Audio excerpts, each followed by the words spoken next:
बढ़ना है तुझको आगे तक, आसमान के पार भी जाना है। जब चले तो कोई न रोक सके, हमें इतना जुनून बढ़ाना है। जो बोएंगे वही काटेंगे, यही तो जग की रीत है। ज्ञान यही है जीवन का कि डर के आगे जीत है, डर के आगे जीत है। बांध रखो उम्मीद की डोर और करते रहो प्रयास। फल है एक दिन मिल ही जाता, जो निरंतर करे अभ्यास। फिर जीवन खुशहाल है होता, बजते खुशियों के गीत हैं। ज्ञान यही है जीवन का कि डर के आगे जीत है, डर के आगे जीत है। जय श्री कृष्ण साथियों, आज हम अपने वीडियो के माध्यम से डर से कैसे पार पाया जाए या डर से कैसे बचा जाए, इस बिंदु पर चर्चा करने वाले हैं। बहुत ही मनोरंजक वीडियो होने वाला है, आप लास्ट तक जमे रहिए और एक एक शब्दों पर विशेष ध्यान दीजिए। आप निश्चित रूप से यह महसूस करेंगे कि आपके अंदर भी जो भी डर का भाव है वह भाग जाएगा, ऐसा मेरा यह विश्वास है। तो आइए आगे हम चलते हैं। साथियों, यदि आप इस डर पर विजय प्राप्त करना चाहते हैं तो सबसे पहला कार्य आप यह करें कि आप उस डर की सोच को रख करके जो घर में बैठे हुए हैं, उस डर की सोच को किनारे करिए और घर से बाहर निकलिए। बाहर की दुनिया बाहें फैला करके आपका इंतजार कर रही है। डर क्या है? डर आपके दिमाग की उपज है।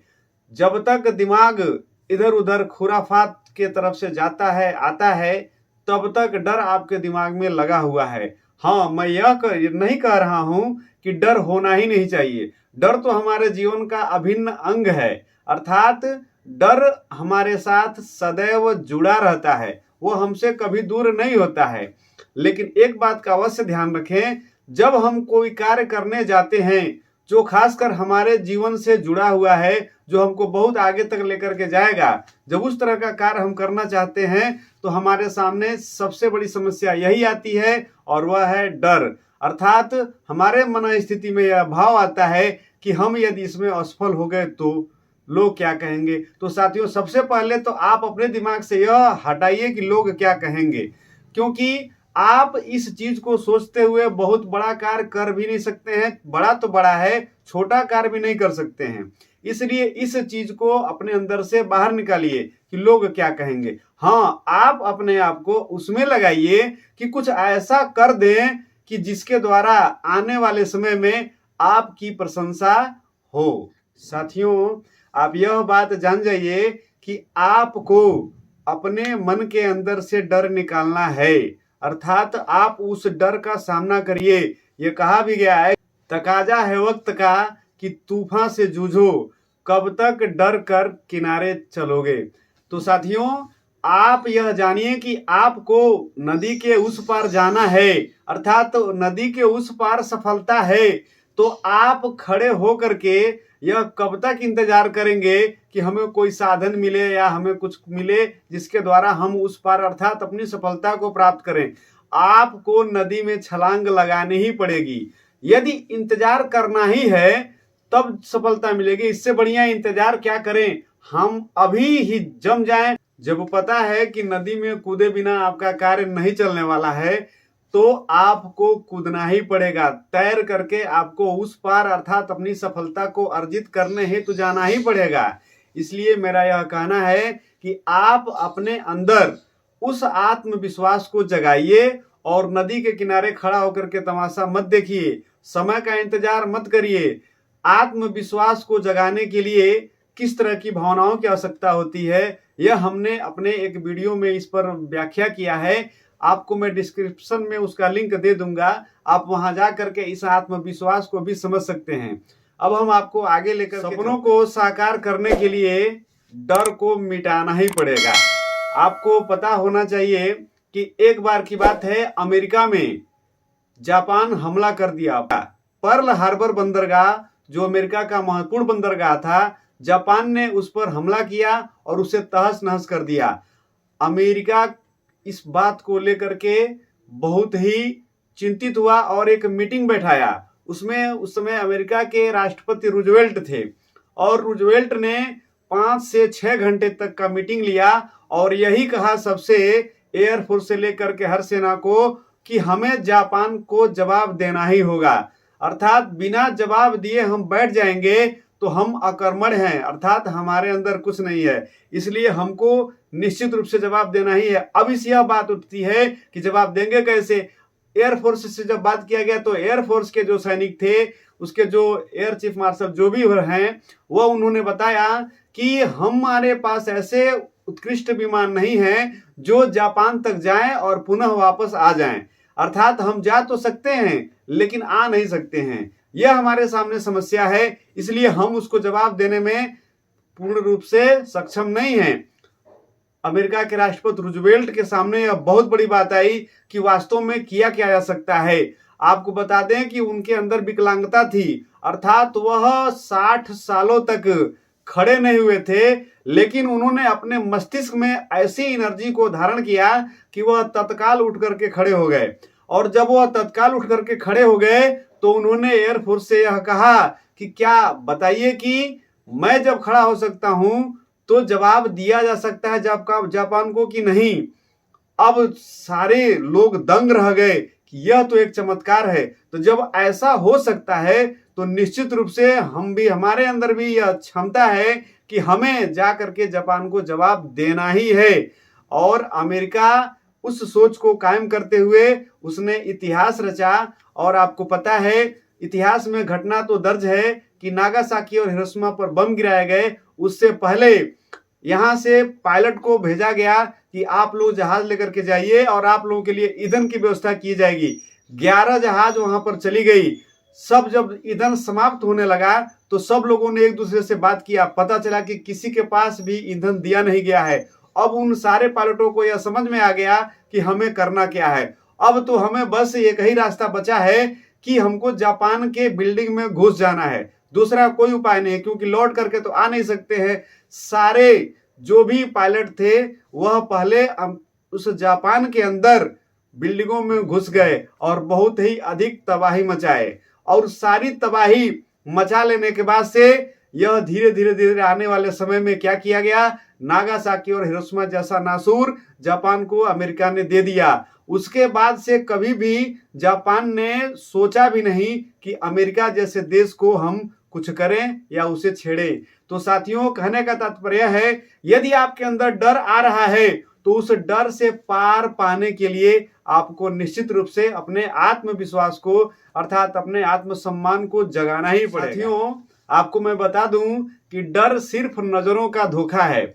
मैं अपना ही उदाहरण आपको देना चाहता हूं कि जब मैं इंटरमीडिएट में पढ़ रहा था तो उसके बाद तक, अर्थात इंटरमीडिएट के पढ़ाई तक, हमने अपने अंदर तो क्षमता महसूस करता था मैं, अर्थात हमने यह महसूस किया कि हमारे अंदर क्षमता है कुछ बोलने की, कुछ करने की, लेकिन हमारे अंदर का वह डर हमको आगे नहीं निकलने देता था। और हम किसी भी कार्यक्रम या किसी भी जो भी मंच से संबंधित कार्यक्रम होते थे उसमें हम कुछ नहीं कर पाते थे। हमारे अंदर एक भाव आता था कि चल करके कुछ करें, फिर वही डर हावी हो जाता था कि गड़बड़ हो जाएगा या ऐसे हो जाएगा वैसे हो जाएगा, और मैं नहीं कर पाता था। परिणाम यह हुआ कि मैं इंटरमीडिएट पास होने तक यह कोई भी मंच को ढंग से दिशा देना या उस पर जाकर के अपनी बात कहना, यह कला सीख ही नहीं पाया।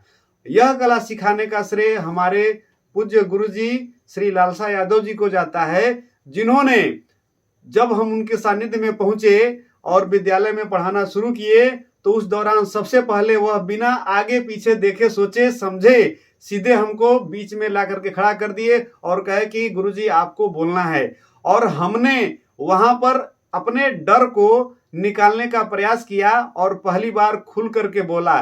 पैर तो कांप रहे थे, हाथ भी ऊपर से कांप रहे थे, लेकिन जुबान से जब शब्द निकल गए और वह डर हमारे अंदर से निकल गया, उसके बाद से हमने अपने जीवन में पीछे मुड़ करके नहीं देखा।